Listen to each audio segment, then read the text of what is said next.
short arm, then I'll hit the send on off the second. If you're watching a film, you need an antagonist and a protagonist to actually have a reason to fight. Okay, so just feet to the corner. Yeah, squish and short arm, let's this gonna kill it. If the film starts and they just have a fight and finishes, it's probably going to be a rubbish film. Don't go too far out, the closer the... Closer the better for you, up and back. Yeah.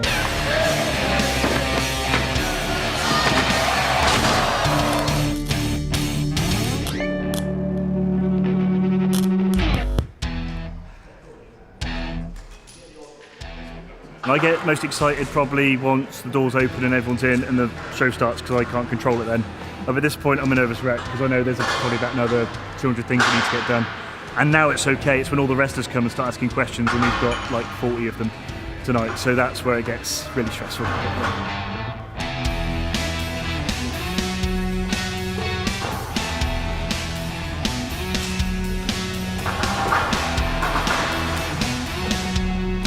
It's at the highest level, it is like EastEnders. It is like any sort of movie conflict. But when you get down to the reasons why and the pinpoints in terms of what the outcomes of that are, it's very rare Dot Cotton and say Peggy Mitchell's going to end up in a ring, as an example.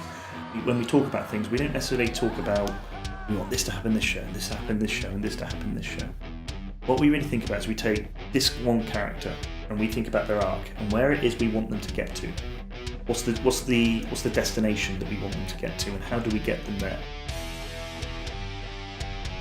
Guaranteed there's a character backstage, someone that you can relate with and connect with and make you enjoy that if people give it a chance. When we were growing up watching wrestling, me specifically, I didn't really like the wrestling. I liked the characters, I liked the reason they were fighting and the way that you got to those outcomes. And that's really what drives what this company's now turned into. Goddamn Beano! Beano! I used to read goddamn Beano when I was a kid! Who the hell do you think you are coming round and trying to throw me over the goddamn top rope? Can we do it again a bit more intense?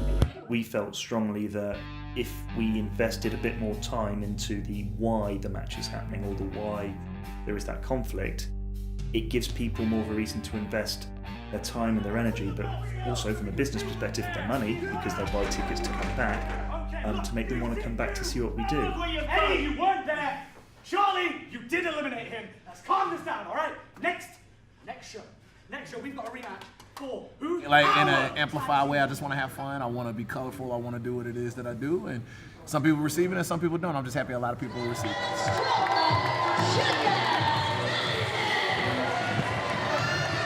But I guess Sugar D is like just, it's me, but it's like amplified, you know? Like everybody has that person that like is who they want to be all the time, but they can't always do that because sometimes it's like, oh my God, I don't know how people receive it, how they're not gonna receive it.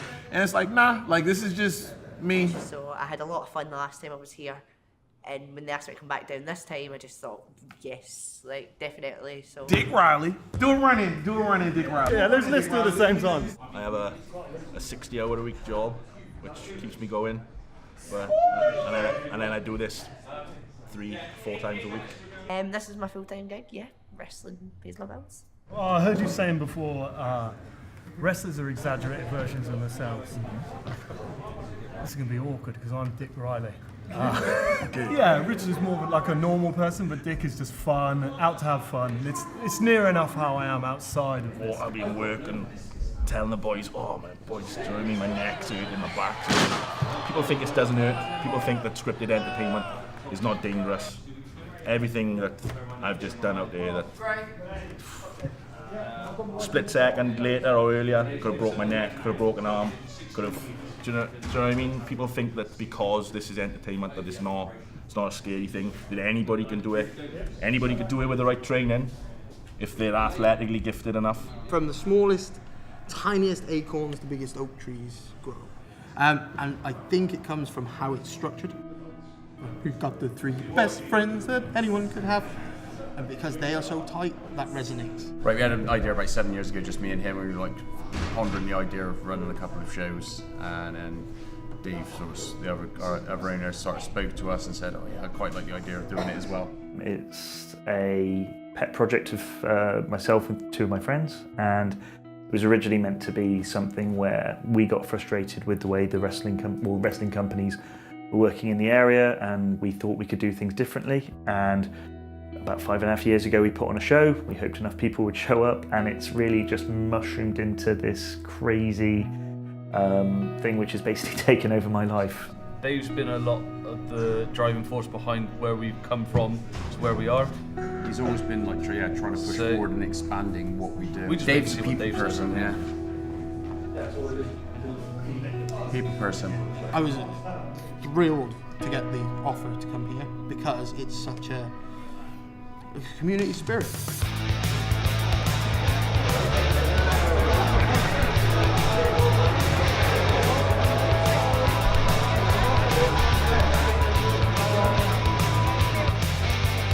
Wow, I've been coming here like ever since it started, and it's just mad.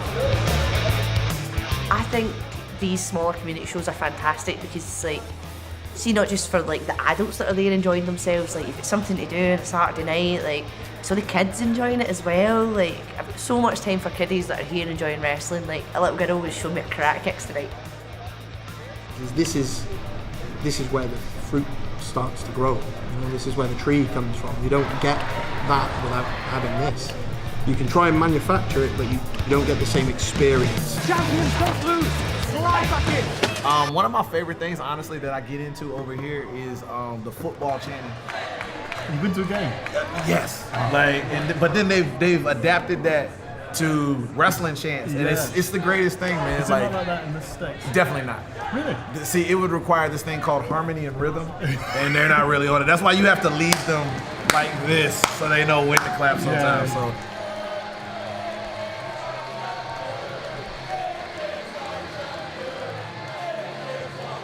And all of our venues have got specific lighting which is focused on the ring, so you can't see the audience. That creates a bit more of a tribal atmosphere from the audience, so they're less afraid to react and less afraid to stand up and make noise for the guys in the ring because they can't be seen.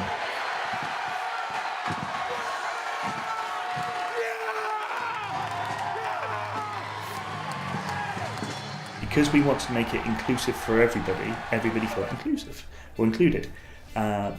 So as a result, we have seen with things like with social media, people saying, "Oh, I've just been to this Pro Wrestling Chaos show, it was great."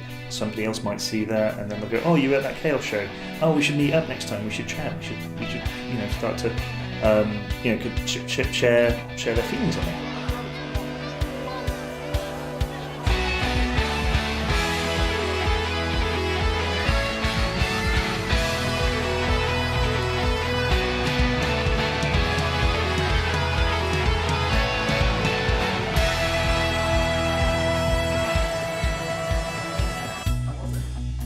Scary, because I was worried about if people would actually want to see me or not, because I haven't done that for a very long time.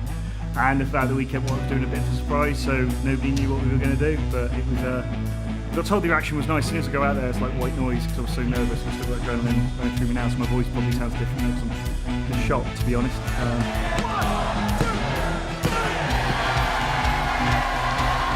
Pro Wrestling Chaos is a hobby that's got way out of control.